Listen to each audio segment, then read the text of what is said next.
So what do we take away from all this? Well, I think this is important. All literature is like this, even poetry. That we study these texts not just for the text's sake, right? But because it's about people and our relationship to the world. Yes, these stories, these poems, these plays, these things we read, these philosophical texts, yeah, they've lasted a long time, but it's not about the words on the page. There's more to it than that. Because those words on the page are there to give us guidance on how we are supposed to interact with this world. The world is a place for action and doing things. It's not just a place for sitting and reading and not doing anything about it. That's what literature is for. So, it's about people. In our context for these poems and at this school, obviously these go even one step further to develop our understanding about God.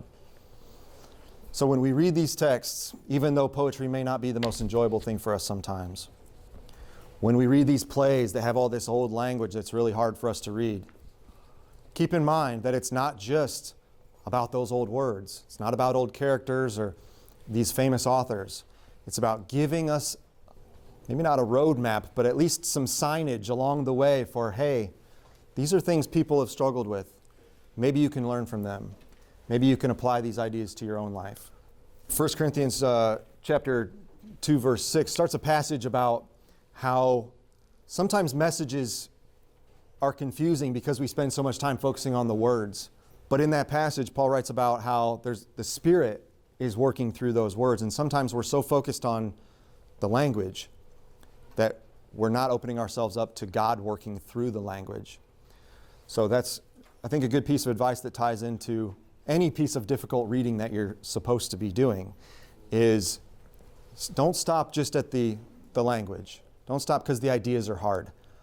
Be open to letting God speak through those ideas and through those words, because that's the whole point, right? It's for us to learn about God and about how to live in this world.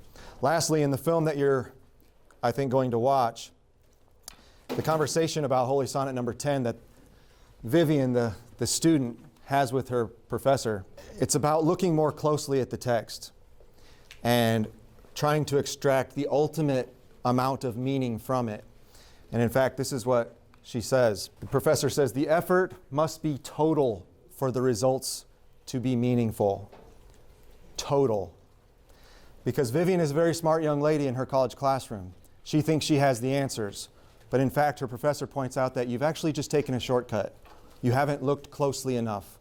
And because you haven't looked closely enough, you haven't gotten what this is actually about. And I think that's good for a good lesson for studying difficult things like poetry, is it takes you looking closer. It means your effort has to be total, not just a little bit. Oh, I read it because my teacher said, or, well, I feel good today, so I'll do some work. No, it's total. If you're going to extract meaning out of anything, it has to be total. So it's not just about literature, though. It's not just about reading hard plays like Hamlet or hard poems like Donne's, but about everything we do. It's amazing the research that's out there now. We're starting to get statistics on this about how young people, especially today, are at a complete loss of meaning. There's actually studies about this, that young people are increasingly finding themselves going, what does all this mean? What's the point of all this? And I'm not saying there's ultimate meaning found in every single piece of poetry, every single piece of literature, but there's meaning everywhere if your effort is total. So the question then becomes, yes, we should give our full effort to our reading, because not only because our professors have asked us to do it, but because that's where the truth is.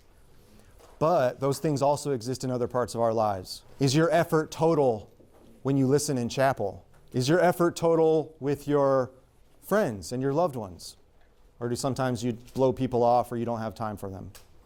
Is your effort total in your schoolwork? I know you all say you care about grades, but do you really? Is it meaningful for you? Truly? That's only something you can answer. Have we found meaning through our faith? Have we given our full effort to our faith? I think those are the things that John Donne talks about and he struggles with in his poems. So ultimately, like I said at the beginning, I like John Donne because he kind of reflects a lot of things that I went through as a younger person and still go through. There's all sorts of things I wonder about.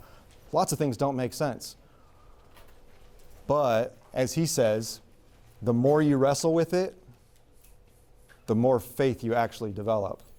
It's okay to have doubts sometimes.